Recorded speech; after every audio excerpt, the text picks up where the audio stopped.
காதல் காதல் காதல் காதல் காதல் இனித்திடும் நரகமா காதல் காதல் வலித்திடும் சொர்க்கமா கண்களில் பொங்கும் நீரில் காட்சியும் மறைந்து போகும் காதலின் மடியில் தானே இறுதியாய் இதயம் தூங்கும் பூவை காட்டி முல்லை விட்டாய் காதலே தெய்வம் கருணை கொண்டால் வெல்லும் காதலே காதல் காதல் காதல் காதல் காதல் இனித்திடும் நரகமா காதல் காதல்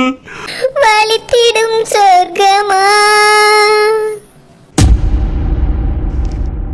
தம்பி சுப்பிரமணி என்னாச்சுப்பா ஒரு மாதிரி இருக்கா? உடம்பு சரியில்லையா?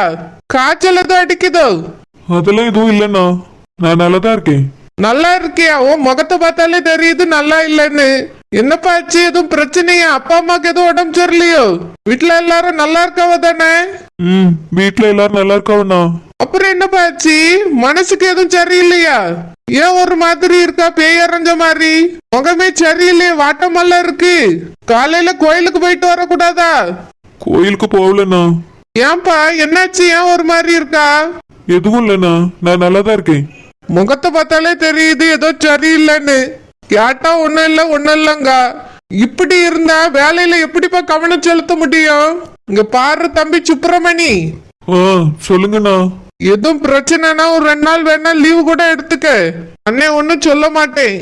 வேற எதுவும் பிரச்சனைனா அண்ணன் கிட்ட சொல்லு, என்னால முடிஞ்ச உதவியே செய்யறேன். மனசுக்குள்ளே வச்சு இப்படி கஷ்டப்பட்டாத உன் மனசு கெட்டு போயிடும், உடம்பு கெட்டு போயிடும் சொல்லிட்டேன். எதுவா இருந்தாலும் அண்ணன்ட்ட சொல்லு, நான் பாத்துக்கிட்டேன். சரிங்கண்ணா. எனக்கு எதுவும் பிரச்சனை வந்தா உங்ககிட்ட தானே சொல்லுவேன். இப்போ நான் நல்லாதான் இருக்கேண்ணா. சரி சுப்பிரமணி, ஒழுங்கா வேலையை பாருன்னு சொல்லிட்டேன். அந்த முனுசாமி அண்ணன் வருவாரு, 2 லட்சம் கொண்டு வந்து தருவாரு. வாங்கி எண்ணி வச்சுக்க, பத்திரமா இருக்கட்டும். ரூபா நான் பிறகு வந்து வாங்கிக்கிட்டியே. சரிங்கண்ணா. சரியில்லப்பா, சரிங்கண்ணாவே சரியில்லை. கவனமா இரு தம்பி சுப்பிரமணி, இது ரூபா விஷயம். அண்ணன் மத்த விஷயத்துல கூட விட்டு கொடுப்பேன், பண்ண விஷயத்துல கராரா இருப்பேன் சொல்லிட்டேன். சரிங்கண்ணா, நான் பாத்துக்கிறேன். ஒழுங்கா வேலையை பாரு, கண்டதை போட்டு மனச குழப்பிக்கிடாத. வாழ்க்கையில எது நம்மளுக்கு கிடைக்கணும்னு இருக்கோ அதுதான் கிடைக்கும், கிடைக்க கூடாதுன்னு இருக்கிறது கிடைக்காது. அதனால தேவையில்லாம மனசுல எதையோ நினைச்சுக்கிட்டு குழப்பிட்டு உட்கார்ந்து இருக்காத சொல்லிட்டேன். வேலைன்னு வந்துட்டா அதுல மட்டும் தான் கவனம் இருக்கணும். வர வர இன்னும் சரியில்லை. அன்னைக்கு இப்படிதான் சிரிச்சுக்கிட்டு உட்கார்ந்து இருந்தேன், இன்னைக்கு என்னடானா வருத்தமா உட்கார்ந்துருக்கா. ஒரு நாளைக்கு ஒரு மாதிரி இருக்கணும்னு ஏதாவது திட்டம் போட்டுட்டு வர்றியோ? அப்படிலாம் இல்லைண்ணா, நான் நார்மலா தான் இருக்கேன். நார்மலா இருந்தா சந்தோஷம் தான். காதல்னு வேலையை கோட்டை விட்டுறாத சொல்லிவிட்டேன். அண்ணா என்ன சொல்றீங்க? அதான் நீ ஒரு பிள்ளைய விரும்புறேன்னு சொன்னியப்பா, அதனாலதான் சொல்றேன் அண்ணே. நீ ஏதோ மனசு வருத்தத்துல இருக்க மாதிரி தெரியுது. அதனால அதெல்லாம் போட்டு மனசு குழப்பிக்கிட்டாம ஒழுங்கா வேலையை பாரு. சரிங்கண்ணா. சரிப்பா தம்பி சுப்பிரமணி, நான் கொஞ்சம் வெளியே போயிட்டு வந்துடுறேன். அந்த பொட்டலங்க வியாபாரி கிட்ட பாக்கி பணம் வாங்க வேண்டி இருக்கு, போயிட்டு வரேன். சரிங்கண்ணா. முனுசாமிய விட்டுறத சொல்லிட்டேன். சரி, நான் வாங்கி வைக்கிறேன். இவன் சரியில்லையே, என்ன பிரச்சனையா இருக்குன்னு தெரியலையே. ஐஷு கிட்ட நேத்தே துர்கா வீட்டுக்கு போனா எனக்கு ஒரு கால் பண்ணு இஷ்யூன்னு சொன்னேன். ஆனா ஐஷு கிட்ட இருந்து காலே வரல. ஒரு சமயம் அவ துர்கா வீட்டுக்கு போனாலா போகலையான்னு கூட தெரியல. துர்கா வீட்டுல என்ன நடக்குன்னு தெரியல. இனி துர்கா காலேஜுக்கு வருவாளா வரமாட்டாளா? பாவம் அந்த பொண்ணு என்னால எவ்வளவு கஷ்டத்தை அனுபவிச்சுட்டு இருக்கா. அன்னைக்கு மட்டும் நான் அவளை கூப்பிடாம இருந்திருந்தா அவங்க அப்பா பாத்துருக்க மாட்டாரு. நான் என் கதையை பிறகு சொல்லலான்னு விட்டு இருந்திருக்கலாம். எல்லாத்தையும் இப்ப நானே கெடுத்து விட்ட மாதிரி ஆயிடுச்சு. என் துர்கா இப்பதான் என்னோட காதலை ஏத்துக்கிட்டு என் கூட பேச ஆரம்பிச்சா. அதுக்குள்ளேயே எல்லாமே முடிஞ்சு போன மாதிரி ஆயிடுச்சு. நானே எல்லாத்தையும் கெடுத்துட்டேன். துர்காவோட படிப்பையும் கெடுத்துட்டேன். இனி துர்கா என் கூட பேசுவாளா? அவ காலேஜுக்கு வருவாளா வரமாட்டாளா? எதுவுமே தெரியல. அங்க என்ன நடக்குன்னு கூட தெரியல. எனக்கு மனசே சரியும் இல்ல. இப்ப நான் என்ன பண்றது? செல்லம்மா, உனக்கு ஒரு விஷயம் தெரியுமா? இந்த சரோஜினி அடிக்கடி கனவு உலகத்துலதான் வாலியா. இப்போ என்னமா இங்க சொல்றிய? ஆமா செல்லம்மா, தனியா நின்னு சிரிக்கிறது என்ன, தனியா நின்னு பாட்டு பாடுறது என்ன? ஏன் என்னாச்சு கேட்டா காதலுங்காவ. காதலா?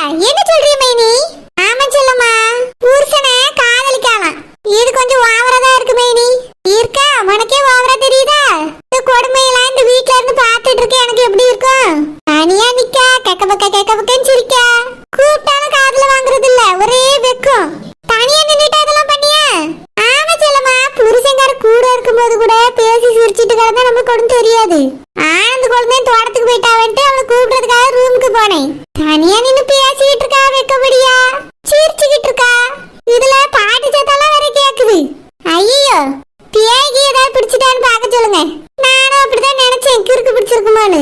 நம்ம யாமி இருக்கால, அவதான் சொன்னா புருஷன் மேல காதல் வந்துட்டான். அதான் வெக்கம் வருதான், சிரிப்பு வருதான், பாட்டு வருதான். அப்ப இவ்வளவு நாள காதல் வரலையாமோ?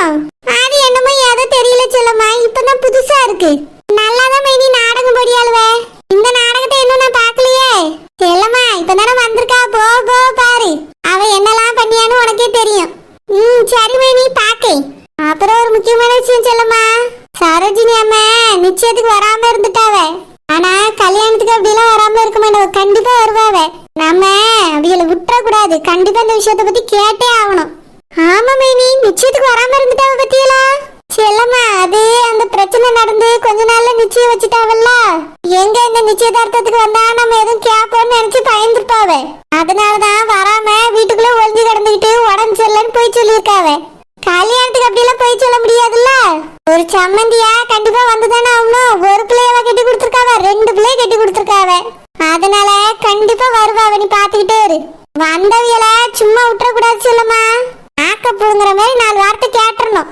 ஏன்னா நம்ம அவிய வீட்டுக்கு போய் நகையை தாங்கன்னு கேட்கும் போது என்ன மாதிரி பேசினாவே, நீங்க தொலைச்சிருவியே திருடிடுவீங்கிற அளவுக்கு பேசினாவே. அது மட்டுமா மைனி, அந்த நகையால எவ்வளவு பிரச்சனை வந்துச்சு. வீட்டுல ஒரு நாள் நிம்மதியே இல்ல. அது போலின்னு தெரிஞ்ச பிறகுதானே இப்பதான் நிம்மதியா இருக்கு. ஆமா செல்லம்மா, ஆனா போலி நகையை போட்டு கட்டி கொடுத்துட்டு அவிய அவ்வளவு தைரியமா உட்கார்ந்துருக்காவல்ல. அவியலெல்லாம் சும்மா விடக்கூடாது, அத்தை கண்டிப்பா கேட்க மாட்டாவே. என்னையா அன்னைக்கு இதை பத்தி எல்லாம் பேசக்கூடாது, பேசினால்தான் இந்த வீட்டுல இருக்க முடியாதுன்னு சொன்னாவே. ஆனா என்னால அமைதியால இருக்க முடியாது. வாழைப்பழத்துல ஊசி ஏத்துற மாதிரியே வீல போட்டு நறுக்கு 4 வார்த்தை கேட்கணும். அதுக்கு பிறகு என்ன வேணாலும் நடந்துட்டு போட்டோம், கேட்டே ஆகணும் செல்லம்மா. சரி மைனி, கேட்டுருவோம். எனக்கோ இது மனசுக்குள்ளே கிடந்து அடிச்சுக்கிட்டே கிடக்க. வீல 4 வார்த்தையாவது கேட்டே ஆகணும். எங்க அம்மா என்ன நகையை போட்டுன்னு கேட்டாளா? இவையெல்லாம் அள்ளி போட்டுட்டு அவ்வளவும் கவரிங். அதால எவ்வளவு பிரச்சனை வந்துச்சு வீட்டுக்குள்ள. கண்டிப்பா அவியல கேட்கணும், சும்மா விட்டுற கூடாது. அது மட்டும் இல்ல, அந்த சரோஜா அங்க போனா என்ன பேச்சு பேசுறா நீ பாத்துட்டே சொல்லமா. இன்னைக்கு சரோஜா உன்னைய பேசுறா, நாளைக்கு இந்த சரோஜினி பேசுவா. அக்கா காரி சொல்லி கொடுக்கறத இவ பேசுவா, நீ பாரு. நாளைக்கு பின்னையும் உன்னை இந்த வீட்டுக்குள்ள கூட சேர்க்க விட மாட்டா. ஆமா, சேர்க்க விட மாட்டா. நான் சும்மா விட்டுருவேன் அவள. செல்லம்மா அத்தை இருக்கிறதுனாலதான் வாய முடிட்டு இருக்கா, உனக்கு புரியுதா? அத்தை மட்டும் வீட்டுல இல்லன்னு வச்சுக்கியா, அப்பவே சண்டைய போட்டு சொத்தை எல்லாத்தையும் பிரிச்சுட்டு போயிருப்பா. ஒருத்தரையும் வீட்டு பக்கம் சேர்க்கவும் மாட்டா. முக்கியமா நீ வரது அவளுக்கு பிடிக்கவே இல்லை செல்லம்மா. தெரியும் மைனி, எனக்கும் அந்த விஷயம் தெரியும். வீட்டுக்குள்ள வந்த உடனே தானே அம்மா நீ தனியா கொண்டு போய் வச்சாவ. எல்லாத்துக்கும் அவதான் காரணம்னு எனக்கு தெரியும். அதனாலதான் இப்ப கல்யாணத்துக்கு நான் முன்னக்கூட்டியே வந்துட்டேன். இப்போ அவளும் தெரிஞ்சுடுவாள நான் இந்த வீட்டுல முக்கியமான ஆளுன்னு. ஆமா செல்லம்மா, நீ இங்கேயே இருக்கலாம் பேசாம. அப்பதான் அவளை வெளியே தரட்ட முடியும். எனக்கு அவ இந்த வீட்டுல இருக்கதே பிடிக்கவே இல்லை செல்லம்மா. ரொம்ப நாடகம் போடியா, எந்த நேரத்துல என்ன செய்வாளுவான்னு தெரியல. இவளால இந்த சரோஜாவும் நம்ம கிட்ட சண்டைக்கு வர ஓயாம. அதனால இவளை இந்த வீட்டை விட்டு துரத்தணும். மைனி எப்படி துரத்த? அதான் எங்க அம்மா கிட்ட பலமான சப்போர்ட் இருக்க. புதுசா வேற புருஷனை காதலிக்கான்னு சொல்றிய. என் தம்பியும் அவளுக்கு தான் சப்போர்ட் பண்ணுவான். அதனால அவளெல்லாம் துரத்தவே முடியாது மைனி. நாம தான் விட்டு கொடுத்துட்டு இருக்கணும். இல்ல சொல்லம்மா, அத்தை அன்னைக்கு சொன்னாவல்ல சொத்தை சீக்கிரமா யார் பேர்லயே நான் எழுதி வைக்க போறேன்னு. எனக்கு என்னமோ தோணுது ஆனந்த் குழந்தை பேர்லயே இந்த சரோஜினி பேர்லவே எழுதி வைப்பாவன்னு. ஏன்னா அத்தைக்கு அவியல்தான் ரொம்ப பிடிக்குது. ஐயோ, சொத்தை வீட்டை போச்சுன்னா அவ்வளவுதான், இன்னும் ஓவரா ஆடுவாள்வளே. ஆமா செல்லம்மா, அதுக்குதான் சொல்லியே. அவ குணம் ஒண்ணுத்துக்கு ஆகாதுன்னு நம்மளுக்கு தான் தெரியும். நடிச்சிட்டு கிடக்கா. எப்படியாவது முகத்தரையை கிழிச்சு இந்த வீட்டை விட்டு துரத்தணும். இந்த சொத்து ஒண்ணு என் பேருக்கு வரணும், இல்ல என் புருஷன் பேருக்கு வரணும், இல்ல அத்தான் பேருக்கு, இல்ல எங்க அக்கா பேருக்கு போனா கூட பிரச்சனை கிடையாது. அவளுக்கு மட்டும் போகவே கூடாது செல்லம்மா. சரி மைனி, அதுக்கு ஏதாவது ஒண்ணு பண்ணணும். துர்கா, ஏ துர்கா, துர்கா. ஐஷு, என்னடி ஆச்சு உனக்கு? ஏன்டி அழுதுட்டே இருக்க? ஒன்னும் ஐஷு, உட்காரு. ஏய், நாளைக்காவது காலேஜுக்கு வருவியாடி? சூரியன் வந்தாரு, உன்னை பத்தி கேட்டாரு நேத்தே. நான் நேத்தே உங்ககிட்ட வந்து பேசலாம்னு நினைச்சேன், ஆனா என்னால வர முடியல துர்கா. இன்னைக்கு நீ காலேஜுக்கு போகலையா ஐஷு? இல்லடி போல. துர்கா. அதான் நீ வந்ததுக்கு அப்புறமே நான் காலேஜ் போலான்னு டிசைட் பண்ணிட்டேன். எதுக்கு ஐஷு இப்படி பண்ற? நீ அது ஒழுங்கா காலேஜுக்கு போ. இல்லடி, நீ வந்ததுக்கு அப்புறம் தான் நீ காலேஜ் போலான்னு நினைக்கிறேன். காலேஜ் போனா என்னமோ நான் மட்டும் தனியா இருக்க மாதிரி இருக்கு துர்கா. உங்க வீட்ல கேட்டியா அவனை காலேஜுக்கு அனுப்புவாங்களா? காலேஜுக்குலாம் அனுப்ப மாட்டாங்களா? எனக்கு மறுபடியும் அலைன்ஸ் பார்க்க ஆரம்பிச்சதா சொல்றாங்க. கல்யாணம் பண்ண போறாங்களா ஐஷு? என்ன சொல்ற? ஆமா, அம்மாட்ட காலேஜ் போகணும்னு கேட்டேன்.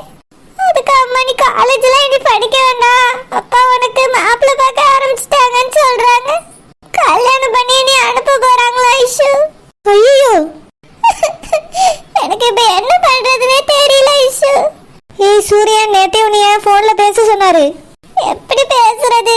என் போனை தான் பிடிங்கி வச்சுட்டாங்களே. ஏன் போன் இருக்குடி, நான் ஒரு கால் பண்ணி தட்டுமா, பேசுறியா? வேண்டாம் ஐஷு. ஏன்டி ஒரு 5 minutes பேசு. அவரும் உனக்கு என்னாச்சு ஏதாச்சும் நேத்துல தவிச்சிட்டு இருக்காரு. என்கிட்ட கண்டிப்பா உனக்கு போன் பண்ணி கூட நேத்தே சொன்னாரு. ஆனா என்னால வர முடியல. அதனால தான் இன்னைக்கு போன் எடுத்துட்டு வந்தேன். போட்டு தட்டுமா, பேசுறியா? வேண்டாம் ஐஷு. ஏன்டி? நான் பேசுறது யாராவது பார்த்துட்டா மறுபடியும் பிரச்சனை ஆயிரும். நீ பேசு, நான் வேணா வெளியே இருக்கேன். வேண்டாம் ஐஷு, நான் இப்ப பேசுற மனநிலையிலேயே இல்ல. எனக்கு ரொம்ப கஷ்டமா இருக்கு ஐஷு. இப்ப அவர்கிட்ட என்ன பேச சொல்ற? ஏய், அவர்கிட்ட பேசினா உனக்கு கொஞ்சம் நம்பிக்கையா இருக்கும்ல. யார்கிட்ட இப்ப பேசல ஐஷு. அப்பா அம்மா நீ காலேஜுக்கு அனுப்புனா போதும், நான் படிச்சு முடிக்கணும். இப்போதைக்கு எனக்கு கல்யாணம் வேண்டாம். உங்க அம்மாட்ட சொல்றீ? எப்படி ஐஷு சொல்றது? விட மாட்டேன்னு சொல்றாங்க. அப்பா ரொம்ப பிடிவாதமா இருக்காங்க. துர்கா, கண்டிப்பா காலேஜுக்கு போனோம், அப்பதான் எக்ஸாம் எழுத விடுவாங்கன்னு சொல்லு. காலேஜுக்கு ஒழுங்கா போலன்னா அப்புறம் எக்ஸாம் எழுத முடியாது. இவ்வளவு நாள் படிச்சது வேஸ்டா போயிடும்னு உங்க அம்மாட்ட சொல்லு. உங்க அம்மா உங்க அப்பாட்ட பேசுவாங்கல்ல, அவங்க எப்படியாவது உங்க அப்பாட்ட சொல்லி புரிய வைப்பாங்க. ப்ளீஸ் துர்கா, 2 வருஷம் படிச்சாச்சு, இது கடைசி வருஷம். மிஸ் பண்ணிடாத துர்கா. அப்புறம் படிக்கிறது ரொம்ப கஷ்டம். கல்யாணம் எல்லாம் ஆயிடுச்சுன்னா குழந்தை குட்டின்னு அப்படியே போக வேண்டியதா. ஏண்டி அழுற? எனக்கு கல்யாணமே வேண்டாம் ஐஷு. நான் இதை எப்படி ஐஷு எங்க வீட்டுல சொல்றது? சொன்னா எங்க அப்பா அம்மா கோவப்படுவாங்க ஐஷு. என்னால வேற ஒருத்தர் கல்யாணமும் பண்ணிக்க முடியாது. துர்கா, நான் வேணா சூரியனை வீட்டுல வந்து பேச சொல்லட்டுமா? வேண்டாம். ஏண்டி? அவரை கண்டாலே அப்பாக்கு பிடிக்கல. அன்னைக்கு பார்க்ல வச்சு எவ்வளவு மோசமா பேசினாங்க தெரியுமா? பாவம் அவர், எதுவுமே அவரால் பேசவே முடியல. அப்படி என்னதாண்டி பிரச்சனை உங்க ஃபேமிலிக்கும் அவங்க ஃபேமிலிக்கும்? எதுக்கு உங்க அப்பா இவ்வளவு கோவப்படுறாரு? எனக்கும் தெரியல ஐஷு. என்கிட்ட யாருமே எதுவுமே சொல்ல மாட்டாங்க. அவர்கிட்ட கேட்டா பிறகு சொல்றேன்னு சொன்னாரு. எங்க வீட்ல எதுக்கு ஏன் எதுவுமே சொல்ல மாட்டேங்காங்க. கஷ்டமா இருக்கு ஐஷு. எனக்கு என்ன பண்றதுன்னே தெரியல. ஏய் துர்கா, இதுக்கு ஒரே வழி, நீ உங்க அம்மாட்ட பேசுறது மட்டும்தான். நீ அவங்க கிட்ட பேசு. 2 வருஷம் நீ படிச்சதெல்லாம் வேஸ்டா போயிடும், காலேஜுக்கு அனுப்புங்கன்னு சொல்லு. இல்லனா நான் வேணா பேசட்டுமா? நீ பேசினா எல்லா விஷயமும் தெரிஞ்சிருச்சுன்னு நினைப்பாங்கல்ல, அப்புறம் ஒன்னையும் வீட்டுக்குள்ள சேர்க்க மாட்டாங்க ஐஷு. ஏ துர்கா, லவ் மேட்டர்லாம் எனக்கு தெரியாதுன்னு வச்சுக்கிடலாம். கல்யாணம் பேச போறாங்கன்னு சொன்னல, இதை வச்சு நான் உங்க அம்மாட்ட பேசுறேன். நான் சொன்னா ஆன்ட்டி புரிஞ்சுப்பாங்கல்ல. இல்லனா நீ தான் பேசணும். என்னை பேசவே விட மாட்டாங்க. நீ இப்படி செய்வான்னு எதிர்பார்க்கல, நீ இப்படி செய்வான்னு எதிர்பார்க்கலன்னு சொல்றாங்க. நான் செஞ்சது அவ்வளவு பெரிய தப்பாயிடுச்சு. ஏய், நம்மளை பொறுத்த வரைக்கும் அது பெரிய தப்புலாம் இல்ல. உங்க அப்பா அம்மாக்கு தான் அது அவ்வளவு பெரிய தப்பா தெரியுது. சூரியன் நல்லவர் தாண்டி.